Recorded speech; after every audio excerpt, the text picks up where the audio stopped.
Historia e Selman el Farisiut, një jetë e tij në kërkim të vërtetës, besoj që na jep dy mësime të rëndësishme të cilat ndërlidhen me të vërtetën, por nuk do të thoja veç mësime, do të thoja edhe një pjesë e motivimit në mënyrën se si e trajtojmë dhe sa jemi këmbgulës në hulumtimin e të vërtetës dhe sa është e shejt e vërteta në këtë botë. Duhet ta pranojmë që shumica e njerëzve sot nuk janë mjaftueshëm të fuqishëm dhe të fortë për të ballafaqur me situata të ndryshme në jetë, e sidomos kur ata përballen me të vërtetën dhe, si më thonë, rezultatet të cilat i jep e vërteta. Për rrjedhoj, shpeshherë njerëz e parapilqejnë me ndru të vërtetën para se ata të ndrojnë vetë.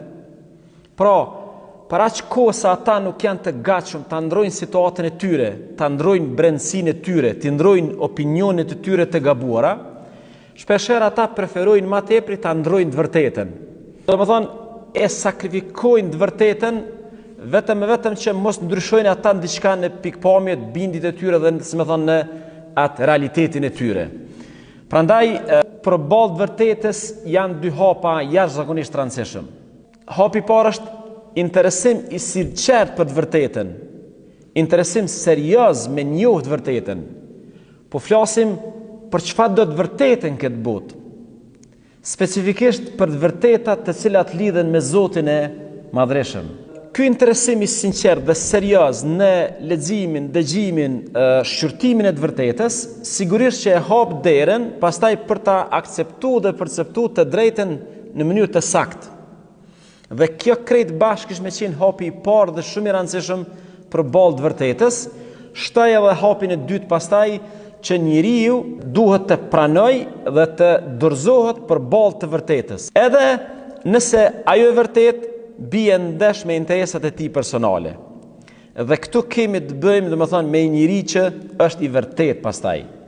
Momentin kur ai ka interesim sinqert dhe serioz me lexu dhe me pa të vërtetën, me akceptu drejt vërtetën dhe pastaj mu dorëzu për balë saj të vërtete, i bjen që ai është njëri i vërtet dhe kur Zoti i Madhreshëm nuk i humb ta njerëz në këtë botë. Ndonse mund të kenë sfida dhe mund të kenë, si më thonë, sprova të përkohshme, megjithatë në fund të fundit e vërteta do të triumfoj për jetë në këtë botë. Prandaj në filozofinë e të vërtetës shpesh thuhet, notin kundër të nevalve çon të burimi. Vetëm peshqit e cofun notojnë me valen. Çaj bie se sidomos në një botë moderne siç jetojmë